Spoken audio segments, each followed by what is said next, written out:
Stage 4 మోకాళ్ల అరుగుదలకి నొప్పి లేకుండా కీళ్ల మార్పిడి ఆపరేషన్ చేయబడును.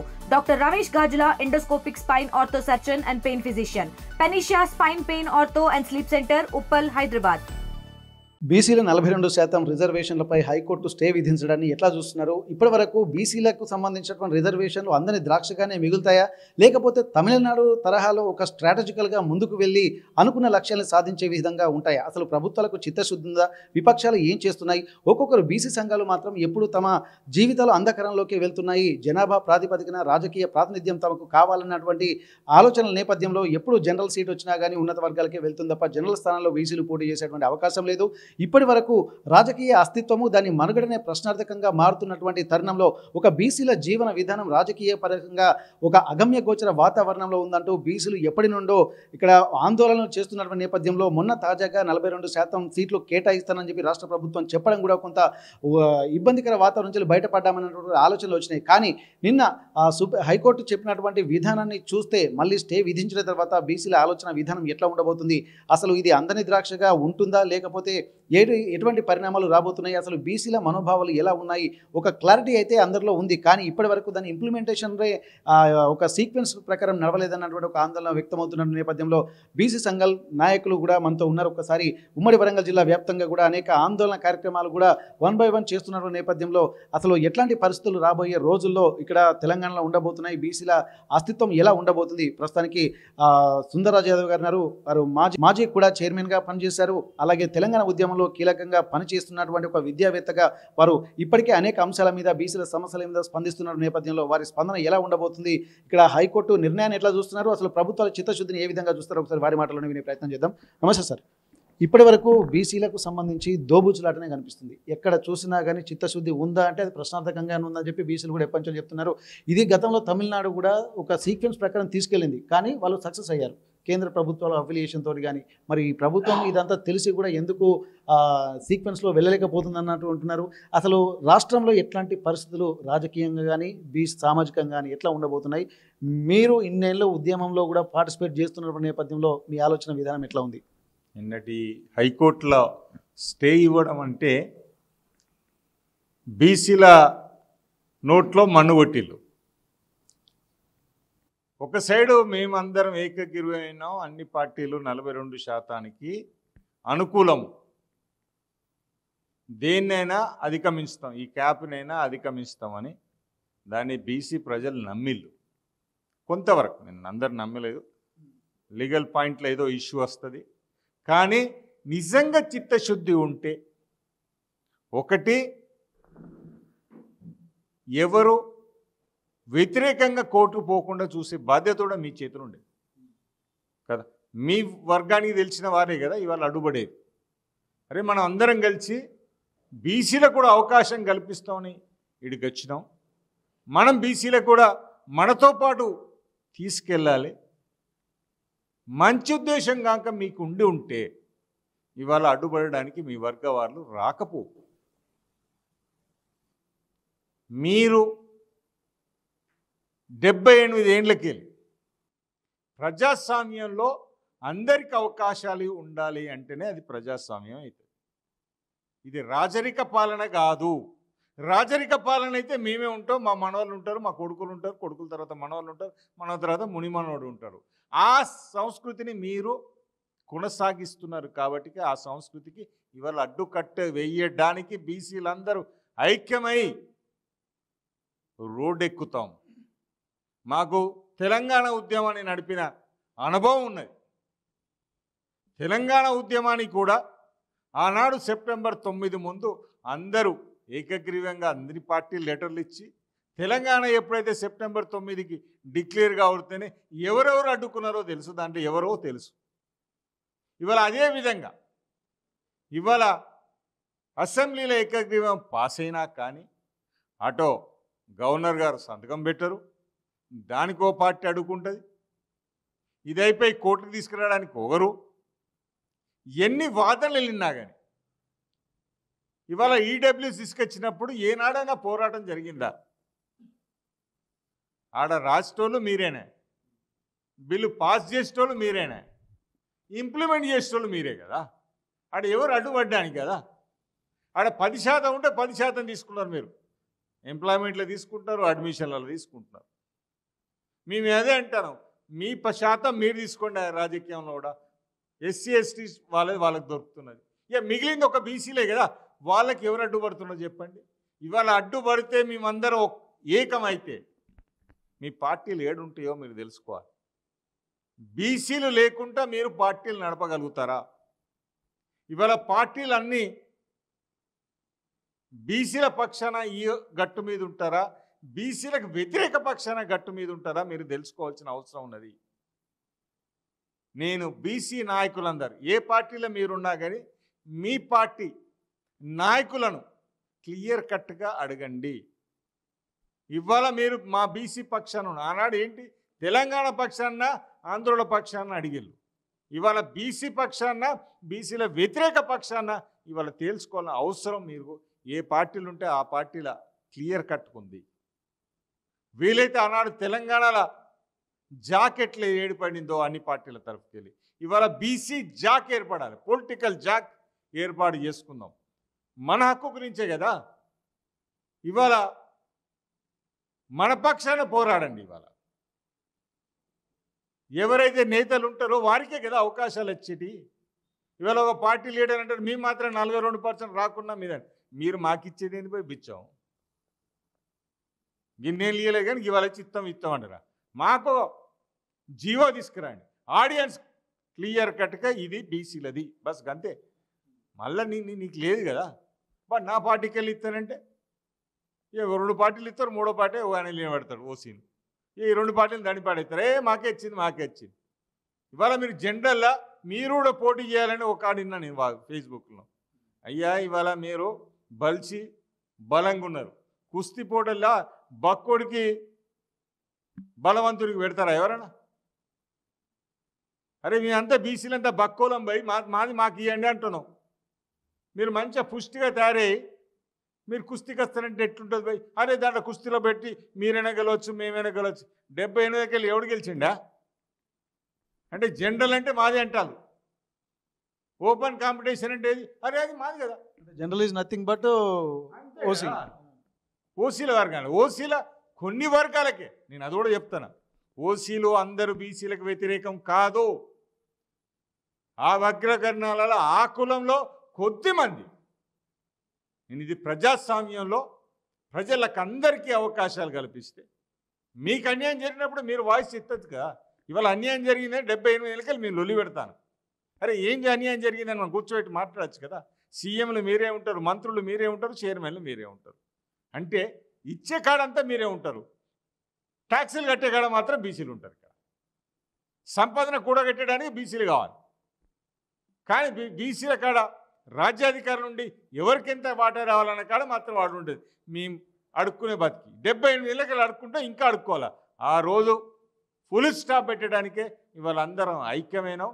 బీసీలు అందరూ ఎలానైతే తెలంగాణ ఉద్యమాన్ని వంట వార్పుతో ప్రతి కుల సంఘం ఎట్లయితే బయటికి వచ్చిందో ఇవాళ విద్యార్థులు మహిళలు ప్రతి ఒక్కరు బయటికి వచ్చి ఈ ఉద్యమాన్ని ఉప్పెనలాగా తీసుకొచ్చి ఎట్లయితే తెలంగాణను అడ్డుకున్నా కానీ తెలంగాణ ఎట్లయితే తెచ్చుకున్నామో ఇవాళ బీసీల రిజర్వేషన్ అడ్డుకున్నా కానీ బరాబర్ తెచ్చుకోవడానికి ఇలా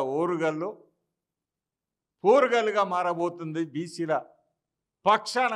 ఇవాళ నేను తెలియజేస్తున్నా, మీ అందరం బీసీలం ఒకతాడికి వచ్చి కార్యాచరణ తెలియజేస్తాం. నేను ఒకటే చెప్తున్నా, అగ్రవర్ణాల కొద్ది మంది మాకు మీ మీద కోపం వచ్చేటట్టు మీకు వ్యతిరేకించేటట్టు తెచ్చుకోకండి. అందరం ఇక్కడ ఉండేవాళ్ళం. ఒక్కరో ఇద్దరో అలా ఇలా డైవర్ట్ అయితే వాళ్ళని కూర్చోబెట్టి సంజాయించి ఇవాళ వాళ్ళు వేసిన పిటిషన్ వాపస్ తీసుకునేటట్టు మీరు దలుచుకుంటే సాధ్యమవుతుంది. మీకు చిత్తశుద్ధి ఉంటే సాధ్యమవుతుంది. ఇవాళ స్టేజ్ తెచ్చుకొని కొంతమంది హీరోలాగా అనుకుంటారు, మీరు జీరో అవుతారు బిడ్డ. తెలియజేసుకో, మేము లేకుంటే బీసీలు లేకపోతే ఎవరి బతుకులు లేవు. అందరు కలిసి మెలుచుకుంటాలంటే మాకు మీరు సహకరించాలి, మేము మీకు సహకరిస్తాం. మాకెవరి పక్షాన వ్యతిరేకం లేదు. అందరికీ అన్ని అవకాశాలు దొరకాలని ఇవాళ మా పోరాటం. అని తెలియజేస్తుంది. ఓకే, ఇప్పుడు తెలంగాణ కులగణనలోనే చాలా అవకతవకలు జరిగి 54% ఉన్నటువంటి లెక్కలే 42% తీసుకొచ్చారన్నది ఒక వాదన అయితే ఉన్నది. అక్కడే ఒక పెద్ద ఎదురుదెబ్బ పడ్డదని చెప్పి అంటున్నారు. మళ్ళీ రిజర్వేషన్ల వరకు వచ్చేసరికి మళ్ళీ మొదటికి వచ్చింది. తెలంగాణ ఉద్యమానికి ఏ విధమైనటువంటి ఆవశ్యకత వచ్చిందో ఇప్పుడు బీసీల ఉద్యమానికి కూడా అంత ఆవశ్యకత గుర్తింపు రావాల్సినటువంటి పరిస్థితులు ఉన్నాయి. కానీ అయినప్పటికీ కూడా ఒక స్ట్రాటజీలో వాళ్ళకి తెలుసు అందరికీ దాదాపు ఉన్న ఏ రేషియో ప్రకారం ఎట్లా ఉండాలని, ఏ సమీకరణలో ఏ విధంగా వెళ్తే బాగుంటుందన్న ఒక క్లారిటీ అయితే అందరితో ఉన్నది. అయినప్పటికీ ఎందుకు ఇంత ఒక అంటే దీన్ని అస్తిత్వాన్ని ప్రశ్నించే విధంగా కనిపిస్తుంది ఇక్కడ? ఇక్కడ మనం ఆలోచించవలసింది అంటే అన్ని పార్టీలు ఎవరి చేతులు ఉన్నాయి? All parties. ఈ పార్టీసు లీగల్లో మాట్లాడేవాళ్ళు, లీగల్ అడ్మినిస్ట్రేషన్లో ఉండేవచ్చు, అదొక పక్షం అయిపోయింది. వాళ్ళు కుర్చీకి అతకపోయింది. అరే బీసీలకు కుర్చీ ఇస్తారు, మా బరాబర్ కూర్చుంటారా? కానీ ఇది ప్రజాస్వామ్య రాజ్యం, అదొక్కటి మర్చిపోతారు ఇవాళ. అంటే మా తాత కూర్చున్నాడు, తాత తర్వాత కొడుకు కూర్చున్నాడు, కొడుకు తర్వాత మనవాడు, ఇంకా మావాడే రావాలి కానీ ఇంకా మాకేంది కట్టుకొని ఉంటారు. బిడా కుర్చీ తీసి కులగొట్టిపోతాం, గుర్తుపెట్టుకోండి. ఇవాళ గుంజుకునే రోజు వచ్చింది. ఇవాళ మీరు ఇస్తే తీసుకునే రోజు కాదు ఇది. మేము గుంజుకునే రోజుకు ఇవాళ తెగబడ్డాం బీసీలందరం. ఇవాళ మీ దయ మీద బతకడానికి ఇవాళ లేము. ఇవాళ మేమేమంటాను, సమానంగా అందరం బతుకుదాం అంటాను. కానీ మీరేమంటున్నారు, మాది రాజ్యం, మీరు సేవకులు అంటారు. అది నడవదు, కానీ నడవదు. ఇప్పుడు బీసీలందరికీ సోయొచ్చింది. మహిళలు, విద్యార్థులు రోడ్డు మీదకి వస్తే ఇవాళ మీ పరిస్థితి ఏమవుతుందో ఆలోచించండి. ఇవాళ మీరు మా పార్టీలు అంటారు. మేము లేని పార్టీలు, బీసీలు లేని పార్టీలు అవుతాయా? ఒక్కసారి ఆలోచించండి. మా కాడికి వచ్చే వరకు మీకు ఎందుకే ఇంత కోపాలు? గుర్చిల ఊరిని అమ్మ లోకల్ బాడీసే ఇంతకు. ఈడ కూడా మీకు మాత్రం అవకాశం ఇవ్వము, మేమే కూర్చుంటాము. ఒక ఆయన అంటే ఇది జనరల్ కదా, ఏమవుతుంది, మీరు కూడా లేనివాడచ్చు కదా. మేమేమంటాను, నువ్వు గట్టిగా బలిచున్నావా, మేము బక్కకున్నావా, మీకు మాకు పోటీ నడవదు. బక్కోలు పోటీ పడతారు. వాళ్ళ ప్రకారంగా, వాళ్ళకి రేషియో ప్రకారంగా వాళ్ళకి ఏమంటాను, మీకో రిజర్వేషన్ ఇస్తాం, ఓసీ రిజర్వేషన్. మీరు బలిచిన వాళ్ళందరూ మీరు పోటీ పడండి, మీ శాతం ప్రకారంగా మీరు రండి. మేము కాదంటావా చట్టసభలలో, లోకల్ బాడీస్లో? అరే బలవంతులు పోటీ పెడతారా? ఇవాళ కుస్తీ పోటీలు పెడితే ఏంది, వాళ్ళ వెయిట్ ప్రకారంగా పోటీ పెడతారు. ఇట్లా వెయిట్ ప్రకారంగా పోటీ పెడదాం. ఇవాళ రిజర్వేషన్ ప్రకారం పోటీ పెడదాం. మా దాంట్లో మేము ఉన్నాం కదా, మా దాంట్లో మేము కొట్లాడుకొని ఎవరు రావాలా మా పక్షాన మేము కొట్లాడడానికి చట్టసభలో, లోకల్ బాడీస్లో ఉండే విధంగా ఇవాళ మేము కొత్త పట్టుకొస్తాం. మీ రిజర్వేషన్ మీరు తీసుకోండి. ఎస్సీ ఎస్టీ రిజర్వేషన్ క్లియర్ అయిపోయింది. ఓసీ రిజర్వేషన్ 10% క్లియర్ అయిపోయింది. మిగిలినంత ఎవరా? బీసీలు. మా రిజర్వేషన్ మాకు క్లియర్ కట్ చేయండి. దానికి అనుకూలంగా ఏమి తీసుకురావాలో ఆ నిర్ణయాలు తీసుకోండి. 100% కదా. ఇప్పుడు సుప్రీంకోర్టు కూడా ఆలోచించాలి. 10% అడిచ్చేసినాం, ఎస్సీ ఎస్టీ ఇచ్చినాం, మిగిలింది వాళ్ళకి ఇచ్చేయండి, లొలిపోతుంది కదా. మాది మీరు అడిగేది లేదు, మేము మీది అడిగేది. ఓ క్లారిటీగా ఉంటాం కదా. లోకల్ బాడీస్ ఉంటాం, చట్టసభలు ఉంటాం, ఎవరి నిర్ణయాలు వాళ్ళే తీసుకుంటారు, వారి పక్షాన తీసుకుంటారు, వారందరికీ న్యాయం జరుగుతుంది. ఈ పోరాటం కొనసాగుతుంది. కార్యాచరణ త్వరలోనే ఆనందం చేయబోతాం. ఇప్పుడు మొన్న కవిత లాంటి తెలంగాణ జాగృతి అధ్యక్షురాలు కవిత కూడా తను ఇప్పుడు బీసీ వాదం ఎత్తుకుని తను వెళ్తున్నటువంటి రాజకీయ అస్తిత్వం కోసం పోరాడుతున్నటువంటి పరిస్థితి. ఇప్పుడు బీసీల అంశం లేని విధంగానే, బీసీల అంశం లేకుండా రాజకీయ పార్టీలు ముందుకు జరిగేటువంటి పరిస్థితి లేక ఇట్లున్నాయి. అంటే ఓవైపు ఉన్నత వర్గాలు కూడా బీసీ వాదాన్ని ఎత్తుకుంటున్నారు, బీసీలు పోరాడుతున్నా కానీ ఫైనల్ రిజల్ట్ మాత్రం బీసీలకు వ్యతిరేకంగానే వస్తున్నది. మరి ఏ స్ట్రాటజీ, ఎవరిని ఎట్లా అనుకోవచ్చు ఇది? ఇవాళ అందరూ బీసీ ఈ నోరుతోనే మాట్లాడతారు కానీ గుండెతో చేస్తలేరు. ఇవాళ నాయకులు మేము కోరుకుంటున్నాం, ఈ నోటి మాటలు, ఉత్త మాటలు పక్కన పెట్టేసి చిత్తశుద్ధిగా వచ్చేటోళ్ళందరినీ మేము దగ్గర తీసుకుంటాం. మాకేంది, మేమెంతో మా హక్కు అంత ఇచ్చేయమంటాను. మీది మేము ఎన్నాడు అడగలే. ఎన్నేళ్ళు మీరు దోసుకున్నారు పోనీతి. ఇవాళ మేమేమంటున్నాం, మా లోకల్ బాడీస్లో మేము ఉంటాం, చట్టసభలో మేము ఉంటాం అడుగుతున్నాం. దాంట్లో మీకేళ్ళులే, మీరు ఎంత పర్సంటేజ్లో అంత పర్సంటేజ్ కూడా మేము గుంజుకుంటారన్న రోజు మీరు లొలిపడాలి. మాకు అవసరం లేదు కదా. మాది మాకు ఇచ్చేయమంటాను. మా రిప్రజెంటేషన్ అక్కడ ఉంటుంది పాలసీ మేకింగ్లో. 100% మాకు న్యాయం జరుగుతుంది అనుకుంటున్నాం. ట్యాక్సులు కట్టే కాడ మీ అందరం బరాబర్ నీతో కట్టాలి. ఆడికాడ డిస్ట్రిబ్యూషన్ కాడ అయితే మీరుంటారు, మాకేమో భిక్షం ఎత్త అంటారు, ఇదో స్కీమ్ అంటారు, అదో స్కీమ్ అంటారు. అరే మీకు మీ స్కీమ్లో మాకెందుక? మా పైసలు తీసుకొని మాకే స్కీములు తయారు చేస్తారు. మాకు అమాయకులు జబ్బలు ధరించుకొని జై అని మీకు కొడతారు. ఏమైనా మీ ఆస్తులు అమ్మి మాకైనా పెట్టిన రోజు మిమ్మల్ని పెద్దగా గొప్పగా దేవుడిలాగా ఓడుకుంటాను. అలాంటిది అయితే ఏం లేదు కదా. ఇవాళ రూపాయి గవర్నమెంట్కి వస్తుంది అంటే దాంట్లో 85% బహుజనులదే ఉంటుంది. వచ్చిన పైసలు మాకే పంచి మీరు బాగా గొప్పగా మీ ఇంట్లోకి వెళ్ళి ఇచ్చినట్టు మీరు జబ్బలు దర్చుకుంటారు. మనందరం జనాలందరం ఐక్యమై జర సోయి తెచ్చుకొని ఇవాళ ఉద్యమ బాట పడితే కానీ 100%గా మనకు రావాల్సిన అధికారాలు, రాజ్యాధికారాలు వస్తాయని, ఈ ఉద్యమానికి వరంగలే నడిబొడ్డుకెళ్ళే మొదలు కావాలని నేను కోరుతున్నాను. అయితే 78 ఏళ్ల ప్రజాస్వామ్య వ్యవస్థలో ఇంకా రాచరిక పాలనే నడుస్తుందని అంటున్నారు. దానికి సంబంధించి ఇక్కడ ఫర్ ఎగ్జాంపుల్ ఇక్కడ 80 ఏళ్లలో ఇక్కడ బీసీల అస్తిత్వం ఏ విధంగా ఉందో అందరికీ తెలిసిందని చెప్పి అంటున్నారు.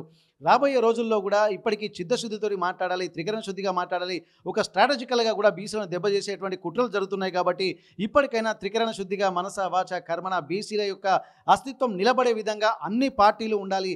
పార్టీల ప్రాధాన్యత పెంచుకునే విధంగా ఇక్కడ ఉన్నత వర్గాలు మాత్రం ఒక బీసీలను మాత్రం ఒక అణగదొక్కేటువంటి కుట్రలే జరుగుతున్నాయి. అందులో భాగంగానే నిన్న హైకోర్టు ఇచ్చినటువంటి స్టే కూడా దానికి ఉదాహరణగా చెప్తున్నారు. ఏ రకంగా చూసినట్టయితే బీసీలను కనుక మళ్ళీ అణగదొక్కేటువంటి ప్రయత్నం చేస్తే మాత్రం గతంలో లాగా లేవు పరిస్థితులు. తెలంగాణ ఉద్యమంలో సబ్బండ వర్గాలు ఏ విధంగా అయితే వెళ్ళామో మళ్ళీ అదే స్ట్రాటజీతోటి అందరూ కూడా బీసీల ఉన్నతి కోసం, బీసీల యొక్క అస్తిత్వాన్ని నిలబెట్టుకోవడం కోసం వెళ్తామని చెప్పి అంటున్నారు. బీసీలు లేని రాజకీయ పార్టీల మనగడ ప్రశ్నార్థకంగా మారుతుందనే ఒక కాన్ఫిడెంట్ మాత్రం బీసీ నేతలు వ్యక్తం చేస్తున్నారు. ఇప్పటికైనా మించిపోయింది లేదు. ఇప్పుడు స్టే తీసుకురావడానికి కొంత సంబరపడుతున్నారు కావచ్చు, కానీ రాబోయే రోజుల్లో వారి అస్తిత్వమే మనగడకు ప్రశ్నార్థకంగా ఉండే అవకాశాలు ఖచ్చితంగా కల్పిస్తామన్నటువంటి ఒక ధీమా వ్యక్తం చేస్తున్నారు.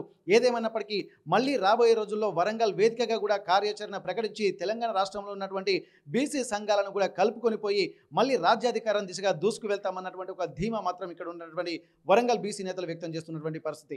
హనుమకొండ నుండి కెమెరా పర్సన్ వంశీతో వెంకటరత్నం, RTV వరంగల్. తెలుగులో న్యూస్ కి ఫాస్టెస్ట్ యాప్ ఇప్పుడు టోటల్లీ న్యూ అవతార్లో జస్ట్ 5 seconds లో కంప్లీట్ న్యూస్. సోషల్ మీడియాలో ట్రెండ్స్ కి one stop solution. Live TV app voice search option తో ఇప్పుడే డౌన్లోడ్ చేయండి లేదా అప్డేట్ అయిపోండి. యాప్ లింక్ డిస్క్రిప్షన్ లో ఉంది.